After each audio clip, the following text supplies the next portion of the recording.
할렐루야. 뉴욕 십자가교회 5월 14일 새벽기도의 말씀 시작하겠습니다. 오늘 우리에게 주신 하나님의 말씀은 창세기 41장 30절에서 38절 말씀입니다. 함께 읽겠습니다. 바로와 그의 모든 신하가 이 일을 좋게 여긴지라. 바로가 그의 신하들에게 이르되 이와 같이 하나님의 영에 감동된 사람을 우리가 어찌 찾을 수 있으리요 하고 요셉에게 이르되 하나님이 이 모든 것을 내게 보이셨으니 너와 같이 명철하고 지혜 있는 자가 없도다. 아멘. 이제 본문은요, 요셉의 꿈 해몽으로 인해서 요셉 자신이 바로와 그의 모든 신하들에게 인정을 받고 높임을 받는 장면입니다. 그동안 하나님이 주시는 고난과 훈련을 통하여서 드디어 요셉이 높임을 받는 것입니다. 하지만 바로가 지금 말하는 하나님은요, 우리가 믿고 따르는 하나님이 아닙니다. 요셉이 믿고 있는, 이런 신통한 요셉이 믿고 있는 그런 그저 많은 신 중에 하나라고 여기고 있는 것이거든요. 그래서요, 만약에 요셉이 잘못됐으면, 이 꿈이 맞지 않으면 어떻게 될지 모르는 상황인 것입니다. 그래서요, 하나님께서 지금 바로의 마음을 붙잡고 계신다는 것을 우리는 알 수 있습니다. 하나님께서 그 바로의 마음을 붙잡고 요셉의 말을 믿게 하고 또 그에게 모든 축복을 하고 또 권한을 주는 그런 은혜를 부어주게 하는 것이거든요. 그에게 애굽 땅의 모든 것을 다스리게 하는 총리직을 주고 그에게 맞는 또 권한을 부여하는 것입니다. 42절 해설 말씀입니다.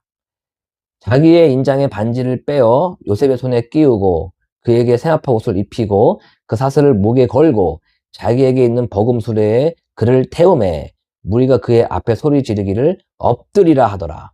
바로가 그에게 애굽 정복을 총리로 다스리게 하였더라. 네, 지금 바로가요, 지금 요셉에게 하고 있는 이런 대우가 어떻습니까? 생각보다 굉장히 화려하고 웅장하고 권위 있어 보입니다. 그렇지 않습니까? 정말 애굽을 모두 준 듯하고 영원히 요셉을 인정하고 또 그가 믿는 하나님을 믿을 것만 같아요. 하지만 그렇지 않습니다. 45절 보겠습니다. 그가 요셉의 이름을 사분낫 바네아라 하고 또 온의 제사장 바디벨라의 딸 아스나스 그에게 주어 아내로 삼게 하니라. 요셉이 온 땅을 순찰하니라. 지금 바로는요, 가장 먼저 한 것이 무엇입니까? 요셉의 이름을 지금 자기의 나라의 그런 이름의 식으로 바꾼 것입니다. 예, 히브리식 이름을 버리고 애국심의 이름을 주면서 그의 이름을 이제 그렇게 부르게 되는데요. 우리는 잘 알고 있습니다. 이름을 바꾼다는 것. 그 나라의 말로 이름을 바꾼다는 것은 엄청난 의미를 가지고 있죠. 그것은 곧 정체성의 그런 변화를 가지고 오게 되는 것입니다. 내가 어느 나라에 속한 사람인가를 우리는 그걸 통해서 우리가 인식하게 되는 것이기 때문입니다. 우리나라를 보면 알 수 있지 않습니까? 우리나라도 역사적으로 그런 일이 있었습니다. 그래서 우리는 더욱더 그 의미가 무엇인지를 알 수 있죠. 그리고 바로는요, 요셉에게 장가를 지금 가게 하는데요. 그것이 어디입니까? 온이라는 지역입니다. 온이라는 지역은요, 제사장들이 살아가는 지역입니다. 그곳에 제사장의 가문으로 들어간 거예요. 그럼 결국 무엇입니까? 종교적으로 엄청난 위치에 있는 최고의 지도자의 가문으로 들어간 것입니다. 여러분, 지금 요셉은요, 부와 권력과 거기에다가 종교적 영향력까지도 가지게 된 것입니다. 여러분, 이런 요셉이 지금 부럽습니까? 부러울 수밖에 없습니다. 왜일까요? 그것은 인간적으로 보면 내가 하고자 하는 것을, 세상적으로 보면 세상적으로 얻고자 하는 것을 다 얻었기 때문입니다. 이렇게 되면요, 여러분 어떻게 될까요? 하나님께 충성을 할까요? 바로에게 충성을 할까요? 물론 요셉은 믿음이 있었기 때문에 하나님을 온전히 따라갔습니다. 하지만 그렇지 않는다면 우리는 어떻게 될까요? 결국에는요, 우리는 바로를 쫓아 바로에게 충성을 하는 사람이 되었을 것입니다. 그렇죠? 결국 우리도 동일하게 세상을 쫓아갈 수밖에 없는 사람이 되어 간다는 것입니다. 그것은요, 하나님을 잊어버리고 싶고요. 그 다음에 하나님을 가치를 없다고 여길 수 있게 되기 때문입니다. 하나님의 존재를 무능력한 존재로, 필요가 없는 존재로 우리는 치부해 버릴 수 있기 때문입니다. 바로하여 요셉의 꿈을 믿고 그에게 모든 것을 허락하게 하신 분은 누구십니까? 하나님이시죠?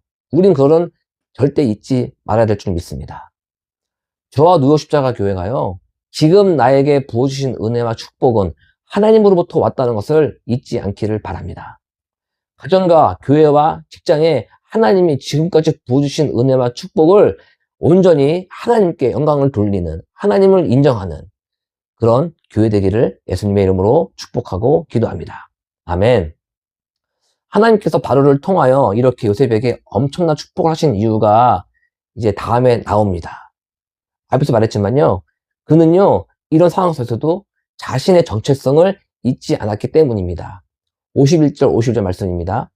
요셉이 그의 장남의 이름을 므낫세라 하였으니 하나님이 내게 내 모든 고난과 내 아버지의 온 집을 이를 잊어버리게 하셨다 하며, 차남의 이름을 에브람이라 하셨으니 하나님이 나를 내가 수고한 땅에서 번성하게 하셨다 함이라. 아멘. 지금 요셉의 아들들의 이름을 지우는 걸 보면 우리는 알 수 있죠. 요셉이 어떻게 이런 상황 속에서 지금 살아가고 있는지 우리는 알 수 있습니다.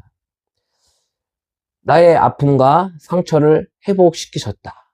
그리고 지금 나에게 이 땅에서 축복하시고 은혜로 함께 하신다는 그런 신앙 고백인 것입니다. 이런 신앙 고백이 우리의 고백이 되어야 될 줄 믿습니다. 아멘. 더욱이 우리는요, 이민자로서 요셉의 이러한 삶을 우리는 알 수 있어요. 그렇지 않습니까? 이민자로서 이 땅에 와서 처음부터 엄청난 고생과 그런 훈련 속에서 지금 여기까지 오지 않았습니까? 이 모든 것이 누구의 은혜입니까? 하나님의 은혜 아닙니까? 하나님의 인도하심이고 하나님의 축복이 있었기에 내가 이렇게 지금 여기 서서 하나님께 예배를 드리고 말씀을 듣고 기도할 수 있는 것이 아닙니까?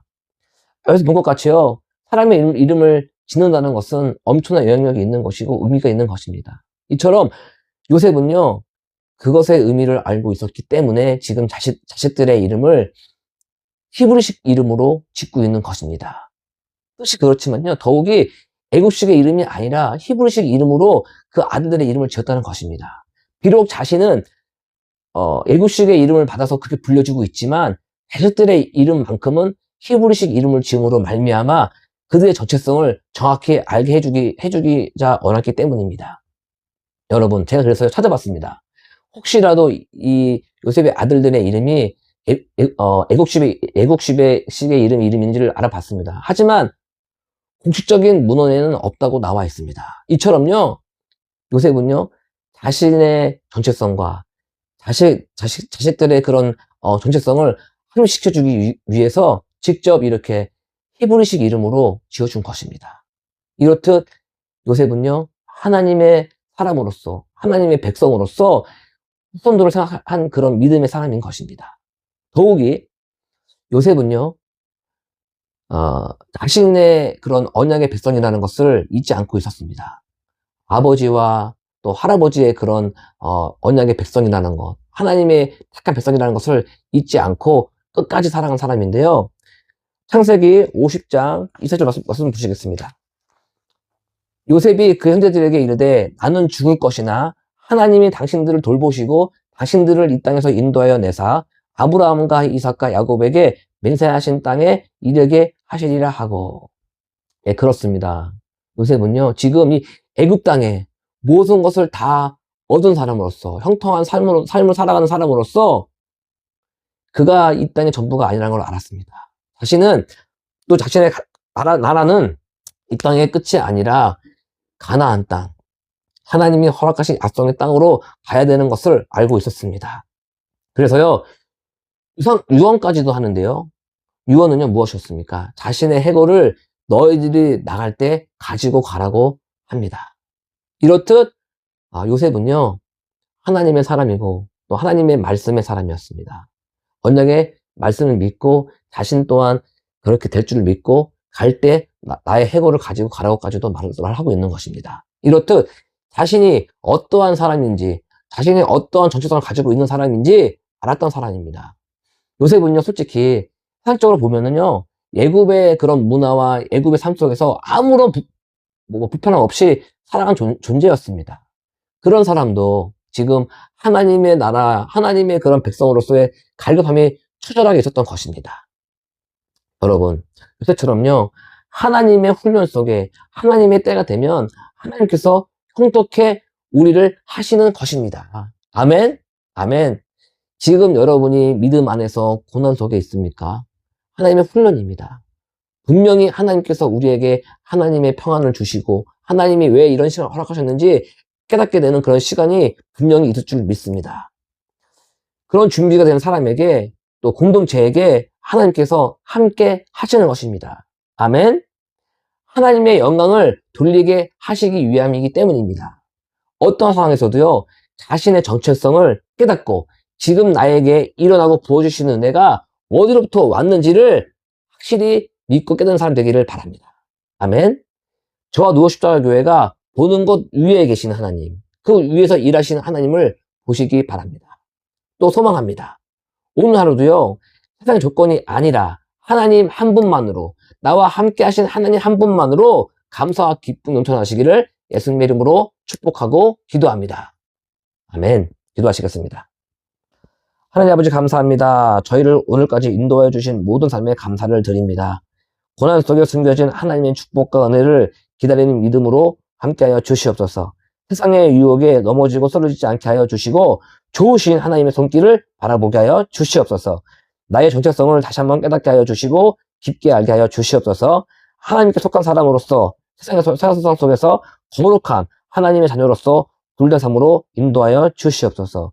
하루도 하나님의 나라로 소망하며 예수님의 이름으로 기도합니다. 아멘.